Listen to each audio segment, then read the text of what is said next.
Est-ce que tu piques les gens avec des aiguilles? Qui? Mon frère. Est-ce que tu le fais un peu ou beaucoup de fois? Beaucoup. Ok. Qu'est-ce que tu essaies de faire à ton frère? Le tuer. Pourquoi est-ce que tu veux que ton frère meure? Parce que j'ai beaucoup souffert et que je ne veux plus être avec les autres. D'accord. À qui d'autre voudrais-tu planter des aiguilles? Maman et papa. Qu'est-ce que tu voudrais qu'il leur arrive? Qu'ils meurent? Tu es devenu très en colère contre lui? As-tu cogné sa tête vraiment fort? Parle-moi de ça. Combien de fois l'as-tu fait? Beaucoup? Comment était le sol? En ciment. Qu'est-il arrivé à ton frère? Dis-moi. Pourrais-tu t'arrêter? Qu'est-ce que ton frère faisait? Jouer avec ses jouets. Est-ce qu'il t'a demandé d'arrêter quand tu le frappais? Qu'est-ce qu'il disait? Il disait, Beth, arrête. Et qu'as-tu fait? Je n'ai pas arrêté, j'ai continué à lui faire du mal. À quoi penses-tu quand tu agis de la sorte? Je pense à le tuer. Comment as-tu arrêté? Qu'est-ce qui t'a fait arrêter? Quand j'ai entendu des pas traverser la cuisine. Ça m'a fait arrêter parce que j'ai pensé que maman et papa viendraient. Maman est venue? Qu'a-t-elle fait? Elle m'a envoyé dans ma chambre. Et si maman n'était pas venue t'arrêter, qu'aurais-tu fait? J'aurais continué. Est-ce que les gens ont peur de toi, Beth? Qui a peur de toi, Beth? John. Ton frère? Pourquoi ton frère a peur de toi? Parce que je lui ai fait beaucoup de mal.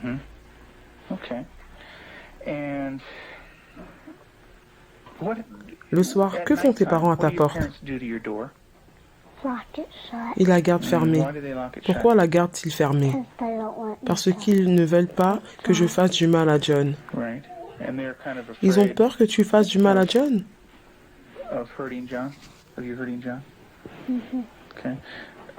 Est-ce qu'ils ont peur que tu puisses leur faire du mal à eux? Oui. Tu le ferais, Beth? Quand leur ferais-tu du mal? Le soir. Qu'est-ce que tu leur ferais, Beth? Les poignarder. Ok. Avec quoi les poignarderais-tu? Un couteau. Un an plus tard, l'année intense de thérapie apporte ses fruits. Bien que la route soit encore longue pour guérir les blessures psychologiques extrêmement profondes, Beth a fait de grands progrès. Elle est désormais inscrite à l'école publique, chante dans une chorale paroissiale et s'est même fait des amis.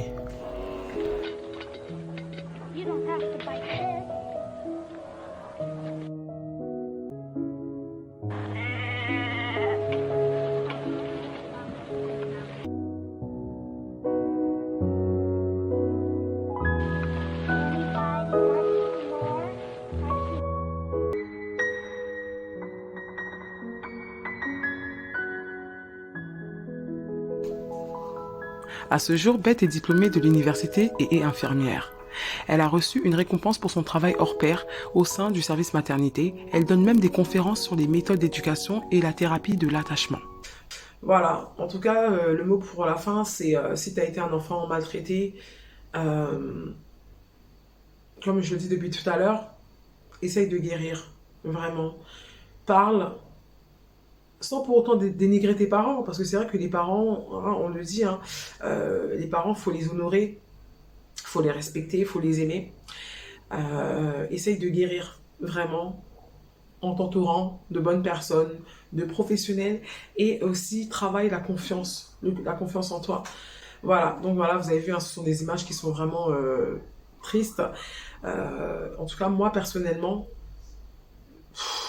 je pense qu'un jour, si j'ai de l'argent, je monterai une fondation pour les enfants maltraités, les orphelins et tout, parce que je pense que ils sont vulnérables, hein, et puis ils sont fragiles. Et il faut que des personnes leur viennent en aide. Il y a déjà des personnes qui font déjà ce travail-là. Franchement, je vous respecte énormément.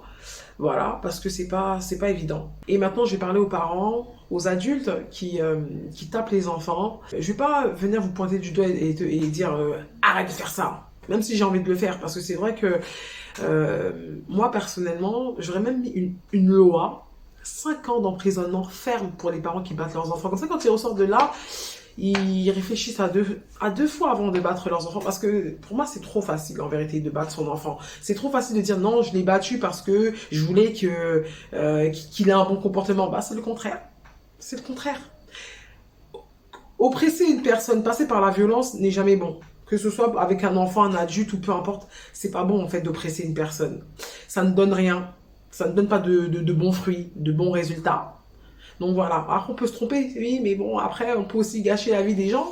Excusez-moi, je suis dure en fait par rapport à ça, parce que, non, pour moi, il n'y a pas d'excuse en fait. On tape pas les enfants. On tape pas les enfants. C'est vrai que éduquer un enfant, c'est pas facile, mais voilà. Moi, je pars aussi du principe qu'avant de faire un enfant, faut savoir, est-ce que je le veux l'enfant? Est-ce que... On sait pas si on va réussir à l'élever correctement. On sait pas. Mais avant de faire un enfant... il faut déjà avoir l'amour pour les enfants. Je sais pas. Bon, après, moi, je dis ça comme ça, mais ça me révolte en vérité. Donc voilà. Bon, en tout cas, le mot de la fin, c'est si toi, t'as été parent, t'as battu ton enfant, demande-lui pardon. Demande-lui pardon. Peut-être que juste ton pardon, juste le fait que tu vas voir ton enfant, tu demandes pardon à ton enfant. Tu dis, pardonne-moi. Peu importe l'excuse que tu vas lui donner. Demande pardon à ton enfant. Si tu as été un adulte qui a fait du mal à un enfant, même si c'est pas une personne de ta famille, demande pardon. Va voir cette personne-là, demande-lui pardon. Demande-lui pardon et il va te repentir. Parce que moi, je suis croyante. Et je pense sincèrement que tôt ou tard, on aura en fait le résultat de nos actes. Si on a été mauvais, ben, si Dieu le veut, on sera rétribué. Donc, il n'est pas trop tard si tu es encore en vie. Demande pardon et va te repentir. Parce que franchement, briser la vie d'un enfant, c'est pas glorieux. Vraiment. Prenez soin de vous et on se dit à la prochaine vidéo. Frapper un enfant ne résout aucun problème, mais cela en crée beaucoup. Un enfant est tué par l'un de ses parents tous les 5 jours.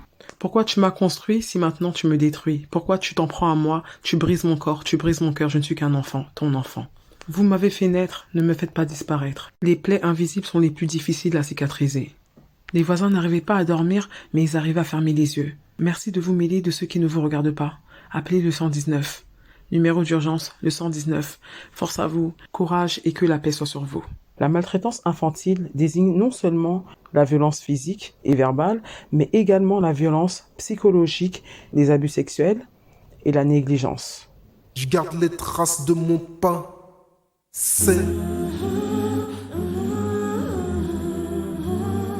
Je t'assure, je garde les traces de mon passé, ces choses qu'on ne pourra plus jamais effacer. Je t'assure, je garde les traces de mon passé, ces choses qu'on ne pourra plus jamais effacer.